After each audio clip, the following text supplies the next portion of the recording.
আল্লাহর কাছে সেটা কোনোভাবেই গ্রহণযোগ্য হবে না। ওয়াহুয়া ফিল আখিরাতি মিনাল খাসিরিন আই মিন আহলিন নার। এবং ইসলাম বাদ দিয়ে তোমরা যেদিকেই যাবে সেদিক তোমাদেরকে ক্ষতিগ্রস্ততা তথা জাহান্নামের দিকে নিয়ে যাবে। তাহলে বলেন তো, এই জামানায় ইসলাম বাদ দিয়ে অন্য কোন ধর্ম পালন করা জায়েজ? জায়েজ? ইসলাম ছাড়া অন্য কোন মতবাদ, আল্লাহ পাক বলেন ইন্নাদ দীনা ইনদাল্লাহিল ইসলাম, আমি আল্লাহর কাছে একমাত্র মনোনীত ধর্মের নাম, বলেন বলেন, একমাত্র মনোনীত ধর্মের নাম ইসলাম। ইসলাম ছাড়া আল্লাহর কাছে কোনো কিছুই গ্রহণযোগ্য না। অপর আয়াতে আল্লাহ পাক বলেন ওয়ালা তামুতুন্না ইল্লা ওয়া আনতুম মুসলিমুন, খবরদার মুসলমান না হয়ে কবরে এসো না। তাহলে বলেন তো, ইহুদি হয়ে কবরে যাওয়ার সুযোগ আছে? খ্রিস্টান বা হিন্দু বৌদ্ধ জৈন হয়ে কবরে যাওয়ার সুযোগ আছে? কবরে যাওয়ার আগে কি হওয়া দরকার? বলেন বলেন, কি হওয়া দরকার? মুসলমান। এই মুসলমান হওয়ার জন্য আপনার আমার কি করা দরকার? সহজ একটা আয়াত, আল্লাহ পাক বলেন ইয়া আইয়ুহাল্লাযীনা আমানু দুখুলু ফিস-সিলমি কাফা, ঈমানদারেরা ইসলামের মধ্যে পরিপূর্ণভাবে প্রবেশ করো, ইসলামের মধ্যে পরিপূর্ণভাবে দাখিল হও। তাহলে ইসলামে ঢুকতে হবে আংশিক না পূর্ণটা? বলেন বলেন, পূর্ণটা। যদি তাই হয় তাহলে আমি আপনার কাছে প্রশ্ন করি, আমরা যারা এখানে আছি পরিপূর্ণ ধর্ম ইসলামকে আমরা মানছি? মানি না। যারা ইসলামপন্থী তারাও মানে না। এমনকি বাংলাদেশের সবচাইতে বড় পীর যাকে আপনি দেখাবেন, সবচাইতে বড় হুজুর, তিনিও বাংলাদেশে থেকে আজও পর্যন্ত শতভাগ ইসলাম পালন করার সুযোগ পাচ্ছেন না। হয়তো তার ইচ্ছা আছে কিন্তু পারেন না। কেন? শুধু এই একটা বিষয় আপনাদের সামনে উত্থাপন করব, শুধু ইসলামের বিষয়টা আপনাদের সামনে তুলে ধরবো। কেন জানেন? যখন যেই সরকার ক্ষমতায় আসে সেই সরকার থেকে ইসলামপন্থীদেরকে ডিভাইডেড করার জন্য মাঝখানে একটা অপশক্তি কাজ করে। সেই অপশক্তির নাম হলো নাস্তিক্যবাদ। নাস্তিকরা সব সময় সরকার থেকে আলেমদেরকে কিভাবে বিচ্ছিন্ন করে সরকারের সাথে যুদ্ধ লাগিয়ে দেওয়া যায় এই চেষ্টাটাই ব্যস্ত থাকে। যেমন ইদানিং কালে ডক্টর ইউনূসের সাথে আলেমদের সম্পর্কটা কিন্তু ভালো, ভালো না? বর্তমানে ইসলামপন্থীরা যতটা প্রশংসা ডক্টর ইউনূসের করেন ততটা প্রশংসা জনসাধারণ করে না। কেন? ইসলামপন্থীরা দেখছে যে অতীতের সরকারদের থেকে ডক্টর ইউনূসের মাধ্যমে কিছু কাজ হচ্ছে, তো আলেমরা মনে করেছেন ঠিক আছে উনি কিছুদিন থাকুক, দেশের কিছু উন্নয়ন হোক। এজন্য হেফাজতে ইসলাম থেকে নিয়ে, ইসলামী আন্দোলন থেকে নিয়ে, কওমে মাদ্রাসার আলেমরা, সাধারণ সরল প্রাণ মুসলমান দেশপ্রেমিকরা সবাই ইউনূসকে সাপোর্ট করছে। এই যে একটা জোয়ার চলতেছিল, হঠাৎ মাঝখানে এসে নাস্তিক্যবাদ একটা ঝগড়া ঢুকিয়ে দিল। এই ঝগড়াটা সূচনা করলো নারীবাদীরা। আপনারা দেখেছেন গত 19 এপ্রিল আমাদের বাংলাদেশে অন্তর্বর্তীকালীন সরকার বাংলাদেশকে সংস্কার করার জন্য 12টা সংস্কার কমিশন গঠন করেছে। এর মধ্যে অন্যতম সংস্কার কমিশনের নাম হলো নারী সংস্কার কমিশন। দায়িত্ব দেওয়া হলো কিছু নারীদেরকে যে নারীদের সমস্যাগুলো কোথায় এগুলো ফাইন্ড আউট করেন এবং আপনারা প্রতিবেদন জমা দেন, সেই অনুযায়ী আমরা নারীদের ব্যাপারে খেয়াল করব। তারা 318 পৃষ্ঠার একটা প্রতিবেদন জমা দিল। 17টা অধ্যায়, কিছু ধারা উপধারা অনুচ্ছেদ দিয়ে এই প্রতিবেদনটা তৈরি করেছে। এই প্রতিবেদনের মধ্যে তাদের তো উচিত ছিল নারীদের সমস্যাগুলো কি কি তুলে ধরা এবং সেগুলো সমাধান কিভাবে করা যায়, বাস এগুলো তুলে ধরা। কিন্তু নারীবাদীরা করলো কি? সুযোগটা পেয়ে এমন এমন বিষয় আনলো যেটার সাথে সরাসরি ইসলামের সাথে সাংঘর্ষিক। প্রায় 10 থেকে 12টা বিষয় এমন আছে যার সাথে সরাসরি ইসলামের বিপরীতে তারা প্রতিবেদন জমা দিয়েছে। এমনও মন্তব্য করেছে তারা নারীদের ব্যাপারে যে দেহ আমার, স্বাধীনতা আমার, দেহ আমার, সিদ্ধান্ত আমার। মানে নারীরা এই স্লোগান দিবে, দেহ আমার, সিদ্ধান্ত আমার।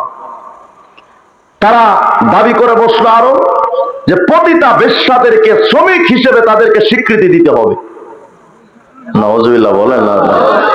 কোরআনে কারীম বলছে ফাজলিদুহুম, তাদেরকে বেত্রাঘাত করো, সঙ্গেসার করো, জীবন্ত তাদেরকে পাথর মেরে নিক্ষেপ করে তাদেরকে হত্যা করো। আর এরা বলে তাদেরকে শ্রমিক হিসেবে স্বীকৃতি দিতে হবে। এরপরে তারা দাবি করলো 11-11তম অধ্যায়ে যে নারীদের প্রতি ইসলাম এবং হিন্দুরা যে আইন চালু করে দিয়েছে এর দ্বারা নারীদের অধিকার নষ্ট হচ্ছে। বলেন, ইসলাম কি নারীদের অধিকার নষ্ট করার পক্ষে না বিপক্ষে? তারা বলল যে ইসলামের এই আয়াতটা, সূরা নিসার 11 নম্বর আয়াত, এই আয়াতটাকে সংশোধন করতে হবে। এই যে বিষয়গুলো আমাদের সামনে আসলো কেন? একমাত্র ওরাও কিন্তু মুসলমানের ঘরের সন্তান, কিন্তু ইসলামের বিরুদ্ধে তারা এই কলমগুলো চালানো একমাত্র কারণ এরা ইসলাম বোঝে না। যদি ইসলাম বুঝতো, ইসলামের বিরুদ্ধে কলম চালাতো না। যেই বিষয়গুলো তারা তুলে ধরেছে এই বিষয়গুলো আমাদের মোটামুটি একটু জানার দরকার আছে না? কারণ এখন পুরো বাংলাদেশে একটা অস্থিতিশীল পরিস্থিতি তৈরি হয়েছে, এর পেছনে সমস্যাগুলো কোথায় এগুলো আমাদের জানা দরকার। এই আলোচনাগুলো করব এজন্যই, এখানে যারা আছেন এখানে অনেক মুসলমান আছে যারা ইসলামের ব্যাপারে প্রশ্ন করলে আপনারাও জবাব দিতে পারবেন না। যেমন সূরা নিসার 11 নম্বর আয়াতে আল্লাহ পাক বলছেন লিজ্জাকারি মিসলু হাজ্জিল উনসায়াইন, আল্লাহ বলেছেন নারী যতটুকু বাপের সম্পত্তি, পরিত্যক্ত সম্পত্তি, ওয়ারিসি সম্পত্তি নারী যতটুকু পাবে পুরুষ তার ডাবল পাবে। এটা বৈষম্য না? কোরআনের আয়াত তো সুস্পষ্ট ভাবে বলছে নারী পাবে 50%, ছেলে পাবে 100%। মানে ধরেন ছেলে যদি পায় 50,000, মেয়ে পাবে 25,000। তো নাস্তিকরা এই আয়াত নিয়ে আপনার মেয়েকে প্রশ্ন করবে যে দেখছো নারীদেরকে ইসলাম কিভাবে ঠকালো, ছেলেদেরকে দিল 50%, মেয়েদেরকে দিল 25%, 25,000, ছেলেদের দিল 50,000। তো ইসলাম তো তোমাদের উপর অবিচার করেছে, তুমি সেই ইসলাম পালন করবে কেন? এই প্রশ্ন যখন আপনার মেয়ে, আপনার স্ত্রী, আপনার সন্তানকে করবে, ও যদি দ্বীনের বুঝ না থাকে ও তো নাস্তিক হয়ে যাবে। এই জন্য এই জবাবগুলো আমাদের জানা দরকার। ইসলাম তো শুধু অহেতুক কোন ধর্ম নয়, ইসলাম ধর্মটা এসেছে আল্লাহর তরফ থেকে, রাসূলের তরফ থেকে। ইসলামের এক চুল পরিমাণ ভুল অতীতের কোন কুলাঙ্গার দেখাতে পারেনি, আজও পর্যন্ত কোন নাস্তিক্যবাদ দেখাতে পারে না। এরপরও ইসলামের ভুল ধরতে না পেরে অপব্যাখ্যা করে যারা ইসলামকে সংশোধন করতে চায়, সুস্পষ্ট বক্তব্য হওয়া দরকার। ওদেরকে মুসলমান যেখানেই পাওয়া দরকার যাবে জুতা দিয়ে চান্না তুলে ফেলা দরকার। চলেন আজ আমরা কিছু বিষয়ের ব্যাপারে দেখি। তবে এই মানুষগুলো তারা বুঝাতে চায় যে ইসলাম দিয়ে রাষ্ট্র চলে না, ইসলামের আইন সংশোধন করা দরকার। আর আমাদের বক্তব্য হলো যতদিন এই বাংলার জমিনে ইসলাম প্রতিষ্ঠা না হবে, আওয়ামী লীগ বলেন, বিএনপি বলেন, জাতীয় পার্টি বলেন, জাসদ, বাসদ, সিপিবি, এলডিপি অথবা বৈষম্য বিরোধী ছাত্ররা, যত সংগঠন বাংলাদেশের রাজনৈতিক আছে, ইসলাম ব্যতীত এই দেশকে কিয়ামত পর্যন্ত একটা আলোকিত সমাজ হিসেবে বানানো সম্ভব নয়। এটা আমি কোটিবার চ্যালেঞ্জ করে বলছি। কেন? আর কোরআনে কারীমের মধ্যে আল্লাহ পাক বলেছেন, হে রাসূল এই জাতিকে আপনি জানিয়ে দেন ওয়ামান আরাদা আন যিকরি ফাইন্না লাহু মাঈশাতান যানকা। আল্লাহ পাক বলেন নবী এই মানুষকে আপনি জানায়া দেন ব্যক্তিগত জীবনে যদি ইসলামের আইন না মানো আমি তোমার ব্যক্তি জীবন অশান্ত করে দিব। ফাইন্না লাহু মাঈশাতান যানকা, তোমার ব্যক্তি জীবন অশান্ত হবে। তুমি তোমার পরিবারকে যদি ইসলামের আইন ছাড়া চালাও তোমার পরিবারে অশান্তি নেমে আসবে। তোমার সমাজ ব্যবস্থায় যদি কোরআনের আইন না থাকে তোমার সমাজ ব্যবস্থা নষ্ট হয়ে যাবে। তোমার রাষ্ট্র ব্যবস্থায় যদি ইসলামের আইন না থাকে থাকে, আল্লাহ বলছেন অনবী মানুষকে আপনি জানিয়ে দেন ফাইন্না লাহু মাঈশাতান দনকা, ওই রাষ্ট্র ব্যবস্থাকে আমি ধ্বংস করে ছাড়বো, ওই রাষ্ট্র ব্যবস্থায় অশান্তি চলে আসবে, ওই রাষ্ট্র ব্যবস্থায় শান্তি থাকবে না। আল্লাহর আয়াতটা কতটা চির সত্য। 53টা বৎসরে আমার বাংলাদেশের মানুষকে গিলানো হয়েছে গণতন্ত্র, সমাজতন্ত্র, জাতীয়তাবাদ, ধর্মনিরপেক্ষ মতবাদের মতো বেঈমানদের রচিত তন্ত্র মন্ত্র দিয়ে আমার বাংলাদেশের আইন আদালত গুলো চলেছে। 53 বৎসরে একটার পর একটা সরকার এসেছে, একটার পর একটা স্বৈরাচারের আবির্ভাব হয়েছে। দুর্নীতি কমে নাই, চুরি কমে নাই, ডাকাতি কমে নাই, ধর্ষণ কমে নাই, অন্যায় কমে নাই। দিন যত যাচ্ছে ধর্ষণ তত বাড়ছে, দিন যত যাচ্ছে দুর্নীতি তত বেড়েছে। এর একমাত্র কারণ রাষ্ট্রটাই ইসলাম দিয়ে চলে না। যতদিন পর্যন্ত ইসলামের আইন প্রতিটা সেক্টরে প্রতিষ্ঠিত না হবে, ততদিন পর্যন্ত এই দেশ নাম হতে পারে ডিজিটাল। 53 বছর পরে খোঁজ নিয়ে দেখবেন সবকিছুতে শুধু ভেজাল আর ভেজাল। আজ পর্যন্ত তো শান্তি পাননি, অথচ অতীতের সরকাররা আমাদেরকে স্বপ্ন দেখিয়েছিলেন। যখন যেই সরকার এসেছে আমাদেরকে সবাই বলতো এ কথা, আমরা যদি ক্ষমতায় যেতে পারি এই দেশকে একটা সুন্দর রাষ্ট্র হিসেবে গঠন করব, এই দেশকে আমরা সুন্দর করে সাজাবো, দুর্নীতি থাকবে না, চাঁদাবাজি থাকবে না, অন্যায় থাকবে না, ধর্ষণ থাকবে না, যৌতুক থাকবে না, কোনো অপরাধ থাকবে না। তারাই ক্ষমতায় আসার পর আমরা দেখেছি যখন যেই সরকারি এসেছে এমন সুন্দর বক্তব্য দিত, যেই বক্তব্যে মনে হতো এক একটা টাটকা আব্দুল কাদের জিলানী, শাহজালাল আলী আমানির মতো বুজুর্গ। ক্ষমতায় আসার পরে দেখতাম সবগুলো বাটপা।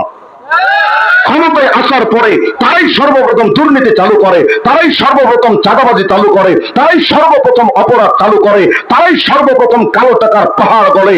যারা বলেছিল এই জাতিকে শান্তিময় একটা রাষ্ট্র দেব, আমরা দেখেছি তারাই ক্ষমতায় আসার পরে নিজেদের স্বপ্ন নিজেদের ফিকির করে এই 16 কোটি মানুষের টেনশন তাদের মাথায় ঢোকে না। এই 16 কোটি মানুষের শান্তি কিভাবে আসবে ওই চেতনা তারা লালন করে না। ক্ষমতায় আসার পর তারাই সর্বপ্রথম নিজেদের পকেট ভারী করে, দেশে বিদেশে গাড়ি বাড়ি অট্টালিকা হাঁকিয়ে বেগম পাড়ায় তারা বাড়ি বানায়, তারা রিজার্ভ ব্যাংকে টাকা রেখে হাজার লক্ষ লক্ষ টাকা, কোটি কোটি ডলার সুইস ব্যাংকে তারা জমা রাখে। এই জাতির জন্য আজ পর্যন্ত কেউ ফিকির করে নাই, অতীতের সরকাররাও করেনি। অন্তর্বর্তীকালীন সরকার একই কথা বলছেন যে আমরা দেশকে সংস্কার করব, দেশকে সংস্কার করব। লিখে রাখেন আই ক্যান চ্যালেঞ্জ, লিখে রাখেন আপনি এই ডক্টর ইউনূসের মাধ্যমেও রাষ্ট্র সংস্কার হবে না। এক ইউনূস কেন, কোটি ইউনূস যদি আসে ততদিন পর্যন্ত এই রাষ্ট্র ব্যবস্থা সংস্কার হবে না। আরে রাষ্ট্র ব্যবস্থা যদি সংস্কার করতে হয় প্রতিটা সেক্টরে ইসলামের আইন বাস্তবায়ন করা দরকার। অনেকে আমাদেরকে বলেন এ কথা, ইসলাম যদি কায়েম হয় তো মোল্লারা ক্ষমতায় আসবে, মোল্লারা ক্ষমতা আসলে কি হবে, দেশ পিছিয়ে যাবে, এই 1400 বছর আগের দেশ রূপান্তরিত হবে। তা আমি বললাম ভাই, দেশ যদি পিছিয়ে যায় আর দুর্নীতি যদি বন্ধ হয় তো আমার দেশকে আগানোর দরকার কি? দেশ যদি পিছিয়ে যায়, ধর্ষণ যদি বন্ধ হয় আমার দেশকে আগানোর দরকার কি? দেশকে যদি পিছিয়ে নেওয়ার পর দেশে অন্যায় অবিচার যদি দূর হয়ে যায় তাহলে আমরা দেশকে আরবের 1400 বছর আগের সোনার রাষ্ট্র করতে চাই, নষ্ট ভ্রষ্ট কোন রাষ্ট্র গঠন করতে চায় না। অনেকে আমাদেরকে বলে মোল্লারা ক্ষমতায় যাবে, মোল্লারা কি পারে, এই মোল্লাদের দ্বারা কি হবে? আমি জানতে চাই 53 বছর তোমরা কি ঘোড়ার ঘাস কাটছো দেখাও, তোমাদের দ্বারা তো কিচ্ছু হয়নি। কিন্তু যারা এ কথা বলো যে মোল্লারা কি পারে, তাকায় দেখ তোর বাপ মোল্লাগুলোর দিকে, আফগানিস্তানের তালেবানের দিকে তাকায় দেখ। মাত্র 3 বছরের ব্যবধানে ইসলামতন্ত্র প্রতিষ্ঠা করার মাধ্যমে কতিপয় মোল্লা টুপিওয়ালা দাড়িওয়ালারা এমন একটা সমাজ ব্যবস্থা কায়েম করেছে, আফগানিস্তানে এখন চুরি নাই, ডাকাতি নাই, জেনা নাই, ব্যভিচার নাই, দুর্নীতি নাই, এমন একটা সমাজ গঠন করেছে তারা। কোন একজন তাগড়া যুবতী গভীর রাত্রে রাস্তা দিয়ে হেঁটে যায়, কোন বকাদের যুবক তার দিকে লোলুপ দৃষ্টিতে তাকায় না। কোন একজন মানুষ হাতে লক্ষ লক্ষ ডলার নিয়ে যদি হাতে, কোন ডাকাত তার দিকে রক্ত চক্ষু দিয়া তাকায় না। সুতরাং প্রমাণ হয়ে গেছে মোল্লাতন্ত্র ছাড়া সমাজে শান্তি আসবে না। আমরা যখন কারাগারে গেছি স্বৈরাচার শেখ হাসিনার আমলে, আমি তো 2 বার কারাগারে গেছি। প্রথমবার 19 সালে নিয়ে আমাকে গুম করে রাখছে, পরের বার গেলাম আবার 23 সালে। আমরা কারাগারে যখন যেতাম কারাগারের ওপরে লেখা থাকতো রাখিব নিরাপদ, দেখাবো আলোর পথ। দেখেন না আপনার কথা কয় না, দেখছেন নাকি? তার মানে এরা বুঝাতে চায় কারাগারে এনে আমরা এদেরকে আলোর পথ দেখাবো। আচ্ছা বলেন তো এরা টাটকা মিথ্যা কথা না? আজ পর্যন্ত কোন আসামি কারাগার থেকে বের হওয়ার পর সে ভালোর পথে ফিরে এসেছে এমন কোন প্রমাণ আছে? আচ্ছা আপনাদের কাছে? আমার কাছে তো নাই। বরং আমরা দেখেছি মুরগি চুরি করে কারাগারে ঢুকছে, কারাগার থেকে বের হওয়ার পরে গরু চুরি করা শুরু করছে। আজ পর্যন্ত কোনো মানুষ আলোর পথ দেখেনি। আমি বুঝাতে চাচ্ছি এই কারাগারের ব্যবস্থাপনা, এই জেলের ব্যবস্থাপনা এই মানুষকে আলোর পথ দেখাতে পারেনি, পারছে না, পারবে না। তবে আমি লক্ষ লক্ষ প্রমাণ আপনাকে দেখাতে পারবো। জেল লাগে না, জুলুম লাগে না, জরিমানা লাগে না, দুর্নীতি দমন কমিশন লাগে না, police, army, RAB, BDR, NSI, DGFI, SBDB, CID, সেনাবাহিনী কিচ্ছু লাগে না। সামান্য কিছু হুজুর, টুপিওয়ালা, দাড়িওয়ালারা এমন একটা সংগঠন তৈরি করলো, দাওয়াতে তাবলীগ। বড় বড় চোর বাটপার গিয়ে তাবলীগ জামাতে গিয়ে ভালো হয়ে গেছে। চরমোনা, উজানি, নানুপুর, চট্টগ্রাম হুজুরদের কাছে গিয়ে তারা ভালোর পথে, আলোর পথে ফিরে এসেছে। আমি বুঝাতে চাচ্ছি, আলোকিত একটা সমাজ গঠন করার জন্য ইসলামতন্ত্র দরকার। মোল্লাতন্ত্র ছাড়া শান্তি কোশ্চিন কেন আনতে পারবেন না? আফসোস লাগে আমার, মুসলমান নামধারী, মুসলমান ঘরে জন্ম নিয়ে, মুসলমানের সন্তান হয়ে মাথায় ইসলামের টুপি লাগায় না, মুখে দাড়ি রাখে না, চুল কাটে ও মেসিয়ান নেইমারের মতো। অথচ উচিত ছিল তোমার আরবের নবী তোমার মডেল হবেন সর্বক্ষেত্রে। লেনিন, কালমাস, মাও সেতুং তোমার মডেল না, শেক্সপিয়ার তোমার মডেল না, আরে মেসিয়ান নেইমার তোমার মডেল না, রবীন্দ্রনাথ ঠাকুর তোমার মডেল না। তোমার মডেল তো একমাত্র মুহাম্মদ রাসূলুল্লাহ। আজকে যারা বলো জিয়া আমার আদর্শ, মুজিব আমার আদর্শ, এরশাদ আমার আদর্শ, আর আল্লাহ বলেন আমিন ওয়া ইন্নাকা লাআলা খুলুকিন আযীম, সর্বশ্রেষ্ঠ আদর্শ আপনার কাছে। অর্থাৎ কোন মুসলমান মুজিবের আদর্শের সৈনিক হবে না, জিয়ার আদর্শের সৈনিক হবে না। প্রত্যেকটা মুসলমান যদি আদর্শের সৈনিক হতে হয়, একমাত্র মুহাম্মদের আদর্শের সৈনিক হওয়া দরকার। কিন্তু আপনি আমি তো নবীকে মানি না। হ্যাঁ, মানছি ঠিক, হয়তো দাড়ি রাখার ক্ষেত্রে অথবা টুপি মাথায় দেওয়ার ক্ষেত্রে কিছু মানুষ আমরা নবীকে মানছি, কিন্তু আমরা সর্বক্ষেত্রে তো নবীকে মানি না। চুলকাটি মেসিয়ান নেইমারের মতো, পোশাক পরি বলিউড ঢালিউডের নায়ক নায়িকাদের মতো। আমি মুসলমানের ঘরের সন্তান, নবী আমার আদর্শ, অথচ আমার ঘরে খাওয়ার স্টাইলটা টেবিল বিছিয়ে বিধর্মীদের কালচারে, নবীর ইসলাম সুন্নাত তরিকায় দস্তরখান বিছিয়ে খানা খাওয়ার মেজাজ আজও পর্যন্ত আপনার আমার তৈরি হলো না। মুসলমানের সন্তান বিয়ে শাদী হচ্ছে হিন্দু আনি প্রথায়, নবীর সুন্নাত মোতাবেক বিয়ে শাদী হচ্ছে না। আমরা বুঝাতে চাচ্ছি, আমি ব্যক্তি জীবনে নবী মানলাম না, ইসলাম মানলাম না, পারিবারিক জীবনে ইসলাম নবীকে মানলাম না, সামাজিক জীবনে নবীকে মানলাম না, রাজনীতির ক্ষেত্রে, রাষ্ট্রনীতির ক্ষেত্রে আমাদের বাংলাদেশের সংবিধান প্রণীত হয়েছে গণতন্ত্র, সমাজতন্ত্র, জাতীয়তাবাদ, ধর্মনিরপেক্ষ মতবাদের মতো চারটা কুফরি তন্ত্র, যেই তন্ত্রগুলো দিয়ে সংবিধান তৈরি হয়েছে গরুর মুখ খাওয়া ইন্ডিয়ার দাদাদের, সেই সংবিধানের বিষয়গুলো এই বাংলাদেশের 90% মুসলমানের উপরে চাপিয়ে দিয়ে সর্বপ্রথম ওরা 1972 সালে সমস্ত মুসলিম মুক্তিযোদ্ধাদের রক্তের সাথে বেঈমানি করেছিল। যদি আজকে আমার বাংলাদেশের সংবিধানে গণতন্ত্রের জায়গায় ইসলামতন্ত্র যদি জায়গা পেত, মদের আইন বৈধ হতো না।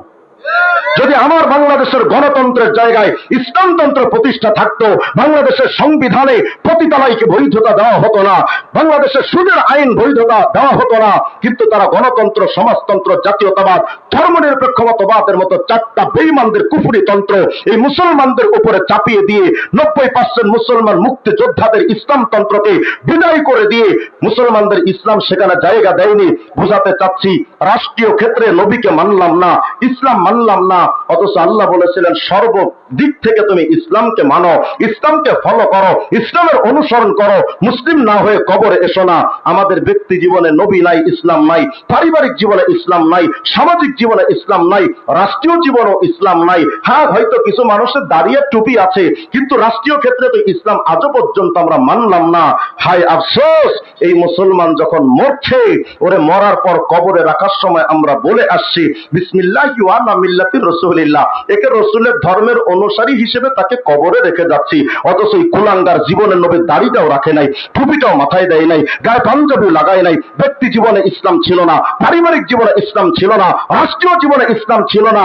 একে আমরা বলে আসছি যে ইসলামের অনুসারী হিসেবে বিসমিল্লাহি ওয়া আলা মিল্লাতি রাসূলিল্লাহ কবর দিয়ে গেলাম।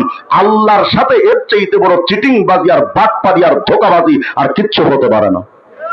আপনি মানেন আর না মানেন, মুসলিম যেহেতু আপনি, ইসলাম শুধু মাথায় টুপির মধ্যে থাকবে না, ইসলাম শুধু ঘরের মধ্যে থাকবে না। আর ইসলাম তো এমন একটা ধর্ম, যেই ধর্ম দিয়ে আমার ঘর যেমন চলে, সেই ইসলাম দিয়ে আমার বঙ্গভবনও চলে, ইসলাম দিয়ে যেমন আমার সংসার চলে, ইসলাম দিয়ে তো আমার সংসদ ভবনও চলবে।